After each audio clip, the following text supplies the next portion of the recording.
নতুন ভূমিকায় থাকবে তামিম ইকবাল। দীর্ঘদিন ধরে জাতীয় দলের বাইরে রয়েছেন তামিম ইকবাল। গেল বছরের সেপ্টেম্বরে সবশেষ জাতীয় দলের হয়ে খেলেছিলেন তিনি। এরপর থেকে লাল সবুজের জার্সিতে দেখা যায়নি তারকা এই ক্রিকেটারকে।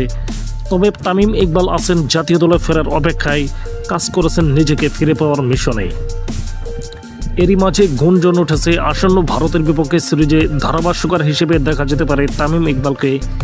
দেশের একটি অনলাইন গণমাধ্যমের তথ্য মতে ইতিমধ্যে সম্প্রচারকারী প্রতিষ্ঠান স্টারের সঙ্গে কথাবার্তা চলছে তামিমের। যদিও এখনও চূড়ান্ত না হলেও সেই পথেই এগিয়ে যাচ্ছে সবকিছু। ভারতের মাটিতে সাকিব আল হাসানরা যখন ব্যাটে বলে লড়াই করবেন, তামিম তখন দলের হয়ে ম্যাচ বিশ্লেষণে দেখা যেতে পারে। এমনটি হলে যা বাড়তি পাওয়া হয়ে থাকবে ক্রিকেট ভক্তদের। অবশ্য কমেন্ট্রি বক্সে মাইক্রোফোনের পেছনে তামিম যে স্বাচ্ছন্দ্য বোধ করেন তার নমুনা পাওয়া গেছে আগেই। তামিম নিজেও বলেছিলেন ব্যাট বলের ক্রিকেট ছাড়ার পর ধারাভাষ্যকার হিসেবেই কাজ করতে চান তিনি। তামিম বলেছিলেন, আমার মনে হয় না আমি কোচিং লাইনে আসব, তবে কমেন্ট্রি আমাকে একটু টানে। আসলে এই বিশ্বকাপেও প্রস্তাব এসেছিল আমার কাছে, দুর্ভাগ্যবশত করা হয়নি।